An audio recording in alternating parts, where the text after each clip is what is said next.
नमस्कार मित्रांनो, 5.5 दशकांच्या कारकिर्दीत 1000हून अधिक चित्रपट करण्याचा विक्रम रचणाऱ्या ज्येष्ठ अभिनेत्रीने नुकताच या जगाचा निरोप घेतलाय। चला तर पाहूयात कोण आहेत ते ज्येष्ठ अभिनेत्री व काय आहे संपूर्ण बातमी। तत्पूर्वी आपण जर तारांगण या YouTube चॅनलला सबस्क्राइब केलं नसेल तर नक्की सबस्क्राइब करा। रंगभूमीवर आपला अभिनय आणि कारकिर्दीची सुरुवात करणाऱ्या ज्येष्ठ अभिनेत्री मनोरमा यांनी 1958 साली तामिळ सिनेसृष्टीत पदार्पण केलं आणि 50 वर्ष नायिका ते चरित्र नायिका असा जबरदस्त प्रवास पूर्ण केला। 1988 मध्ये त्यांचं नाव गिनीज बुक ऑफ रेकॉर्ड मध्ये नोंदवलं गेलं होतं। 1000 चित्रपटाच्या विक्रमी पल्ला त्यांनी पार केलेला होता।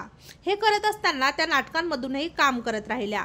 त्यांनी 2013 पर्यंत अनेक भाषांमधील 1200हून अधिक चित्रपटांमध्ये बहुढंगी भूमिका साकारल्या होत्या। अभिनय क्षेत्रातील अतुलनीय योगदानाबद्दल मनोरमा यांना 2002 मध्ये पद्मश्री पुरस्काराने सन्मानित करण्यात आलं होतं। 1989 मध्ये सहाय्यक अभिनेत्रीच्या राष्ट्रीय पुरस्कारावरही मनोरमा यांनी मोहर उमटवली होती। अभिनेत्री मनोरमा यांना प्रेमाने आची म्हणून ओळखलं जायचं। अभिनेत्री मनोरमा यांनी वयाच्या 78व्या वर्षी हृदयविकाराच्या तीव्र झटक्याने खासगी रुग्णालयात या जगाचा निरोप घेतला। अभिनेत्रीच्या मृत्यू पश्चात त्यांचे कुटुंब असून त्यांच्या मुलाचे नाव भूपती असे आहे व अभिनेत्री मनोरमा यांच्या अशा अचानक जाण्याने संपूर्ण चित्रपट सृष्टीवर दुःखाचा डोंगर कोसळला।